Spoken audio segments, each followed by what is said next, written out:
महानगरपालिका निवडणुकीसाठी आता महायुतीत जागा वाटपाची रस्सीखेच सुरू आहे। शिवसेनेनं 100 जागांची मागणी केली होती, मात्र भाजपनं ती फेटाळत आता 70 जागांचा नवा प्रस्ताव दिलाय। यापूर्वी भाजपनं 52 जागांची तयारी दर्शवलेली होती, ज्यावर शिवसेनेनं तीव्र नाराजी व्यक्त केली होती। अद्याप 25 ते 30 जागांवरून तिढा कायम आहे आणि तो सोडवण्यासाठी आज पुन्हा एकदा दोन्ही पक्षांच्या नेत्यांची महत्त्वाची बैठक पार पडणार आहे।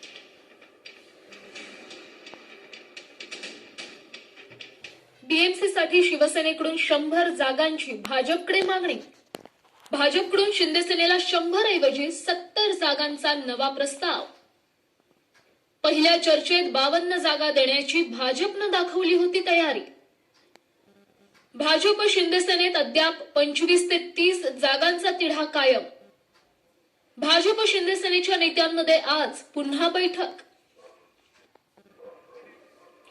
तर बघा, नगरपालिका निवडणुकीत यश मिळाल्यामुळे शिंदे सेनेचा आता आत्मविश्वास वाढलाय आणि त्यामुळेच त्यांचा डोळा मुंबई मनपाच्या स्थायी समितीवर आहे। मात्र भाजप त्यासाठी तयार नाहीये।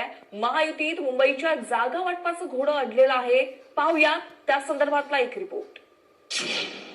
शिंदेंना हव्या तिजोरीच्या चाव्या। किमान 3 वर्ष हवंय स्थायीचं अध्यक्षपद। बीएमसी साठी भाजप शिंदेमधला पेच कायम।